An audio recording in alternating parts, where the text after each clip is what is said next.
अस्सलाम वालेकुम एवरीवन। तो कैसे हैं आप सब? उम्मीद है कि आप सब अच्छे से होंगे। तो आज का जो हमारा टॉपिक है रे ऑप्टिक्स का, that is very important, that is scattering of light. चलो फटाफट स्टार्ट करते हैं। Scattering of light. The scattering of light is basically represented the change in the direction of light. Light की direction का change होना, उसको कहते हैं सिंपली स्कैटरिंग ऑफ लाइट। तो मैं इस स्कैटरिंग ऑफ लाइट आपको एक एग्जांपल से समझाऊंगा। For example, I have a ball made up of mud and straw. मेरे पास एक बॉल है made up of mud and straw. मैंने दीवार पे फेंकी तो ये फट गई इन ऑल डायरेक्शंस।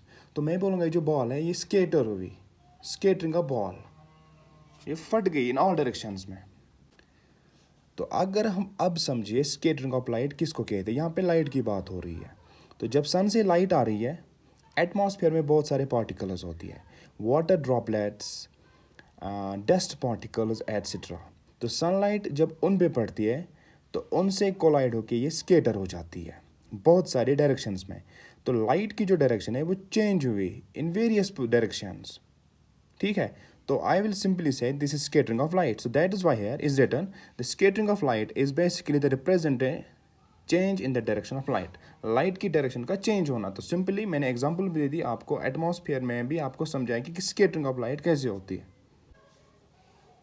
तो from the relay law of scattering, ये एक साइंटिस्ट का नाम है, तो उसने ये ला दिया। उसने क्या बताया कि scattering of light is inversely proportional to the lambda raise power 4।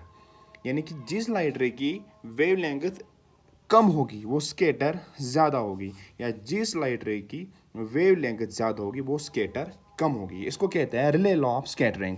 लेकिन ये एप्लीकेबल कब है? ये एप्लीकेबल तब है जब size of the scatter particle let X is known as the size of the scattered particle less than होगा lambda से।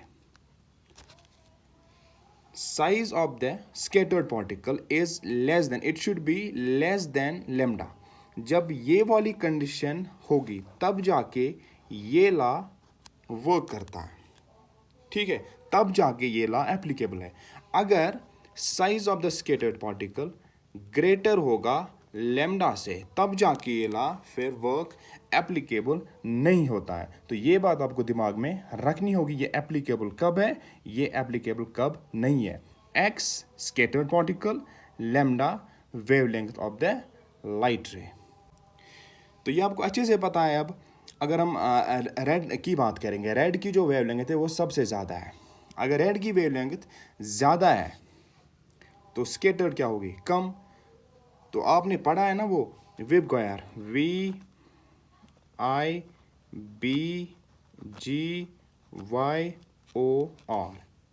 वायलेट, इंडिगो, बिल्लो, green, yellow, orange, red. Red की जो वेवलेंथ है सबसे कम है, जो वायलेट की है सबसे ज़्यादा है। तो अगर हम दो को कंपेयर करेंगे, वायलेट की वेवलेंथ क्या है? कम। तो स्कैटर्ड क्या होगी? ज़्यादा। रेड की क्या है वेवलेंथ? ज़्यादा। तो स्कैटर्ड क्या होगी? कम। So this is all about. अब खुद अगर हम कोई, या यहाँ पे मैंने लिखा है फिर, it means shorter wavelength more scattering. यहाँ पे हम कुछ एग्जाम्पल्स की बात करेंगे, आपको अच्छे से समझ में आएगा। For example, blue colour of sky. Sky आपको ब्लू क्यों नज़र आ रही है? It is because of scattering of light by atmospheric particles. Atmospheric particles में क्या होता है? स्कैटर। जैसे अभी आपको बताया था, एटमॉस्फेयर में वाटर ड्रॉपलेट्स होते हैं, डस्ट पार्टिकल्स होते हैं, आइस ड्रॉपलेट्स एक्स्ट्रा। तो उनकी वजह से स्कैटरिंग ऑफ लाइट होती है। Blue colour has shorter wavelength than red. अभी मैंने बताया, for example, this is violet, this is indigo, this is blue, this is green, yellow, orange और रेड। तो यहाँ पे अगर हम रेड की बात करेंगे, इसकी वेवलेंथ क्या है? सबसे ज़्यादा। ऑरेंज क्या है? उससे कम, उससे कम, उससे कम। तो बिल्लू की बात करेंगे तो बिल्लू की जो वेवलेंथ है ना वो क्या है? कम, एज कंपेयर टू रेड। तो रेड की वेवलेंथ ज़्यादा है एज कंपेयर टू बिल्लू। जब बिल्लू की वेवलेंथ कम है तो ऑब्वियसली भी मैंने बताया, जब वेवलेंथ कम होता है तो स्कैटरिंग ज़्यादा होता है। तो तो यहाँ पे भी वही बात है, जब ब्लू की वेवलेंथ क्या है, कम एज कम्पेयर टू रेड, तो ब्लू जो लाइट रे हैं ये ज़्यादा स्केटर होती है। तो जब ज़्यादा स्केटर होती है तो हमें क्या दिख रहा है, स्काई ब्लू।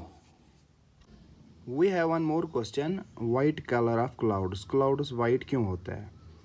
सबसे पहली बात, जो क्लाउड्स होते हैं ये लोअर हाइट्स पे होता है, ये ना कि आसमान, स्काई और क्लाउड्स अलग अलग है, ना कि ये स्काई से बहुत ज़्यादा दूर होता है और ज़मीन से कम दूरी पे पाया जाता है, और इनमें बहुत सारे डस्ट पार्टिकल्स होते हैं, वाटर ड्रॉपलेट्स होते हैं। इन दिस केस में क्या, इन दिस केस वहाँ पे क्या होता है, जो साइज ऑफ द पार्टिकल बन जाता है वो ज़्यादा बन जाता है लाइट रेज की वेवलेंथ से।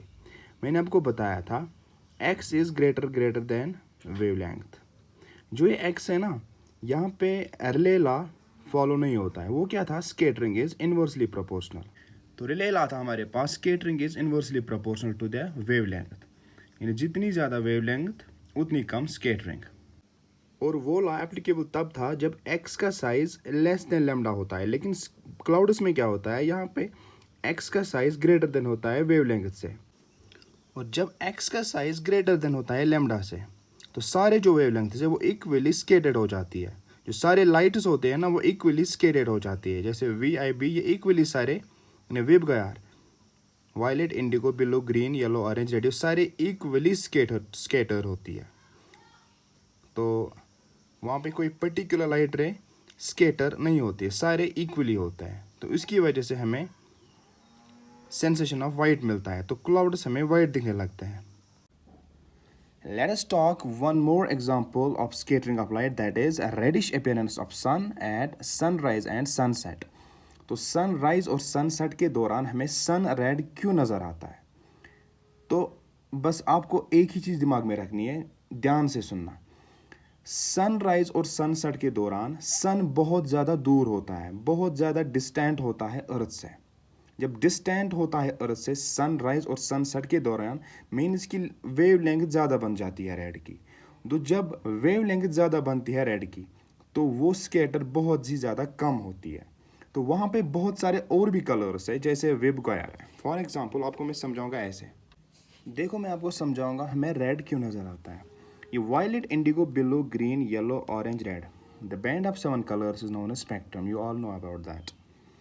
तो ये जो 6 कलर्स है ये भी स्केटर होते हैं सुबह सुबह, क्योंकि रेड से कम वेवलेंथ है इनको, रेड की वेवलेंथ सबसे ज़्यादा है, लेट्स लैम्डा। यहाँ पे मैं अर्थ ले लूँगा, ठीक है। तो अर्थ जब यहाँ पे है, मान लीजिए ये सन है वेस्ट से, ये भी सन है लेकिन इन ईस्ट डायरेक्शन, ये सन सेट है, sorry sunrise, and this is sunset. Sunrise और सनसेट के दौरान सन बहुत ही ज़्यादा दूर होता है अर्थ से। जब बहुत ही ज़्यादा दूर की बात आएगी तो मान लीजिए यहाँ पे सबसे ज़्यादा वेवलेंथ बन जाती है, वो किसकी हो रही है, रेड की। तो वे रेड की जो वेवलेंथ है वो ज़्यादा बन जाती है ड्यूरिंग सनसेट और सनराइज के दरमियान, क्योंकि सन बहुत ही दूर होता है ड्यूरिंग सनसेट और सनराइज, तो वेवलेंथ रेड की ज़्यादा होती है फिर, तो जिसकी वजह से स्केटर कम, और बाकी जो कलर्स स्केटर की वजह से नज़र नहीं आ रहे हैं, हमें रेड ही दिख रहा है सन ड्यूरिंग सनसेट और सनराइज। तो ये बात आपको क्लियर है अब। तो ये जो क्वेश्चन है आप यहाँ पढ़ भी सकते हैं। It is due to the reason that the time of sunrise and sunset, sun is at the maximum distance from the earth due to the maximum wavelength of red color.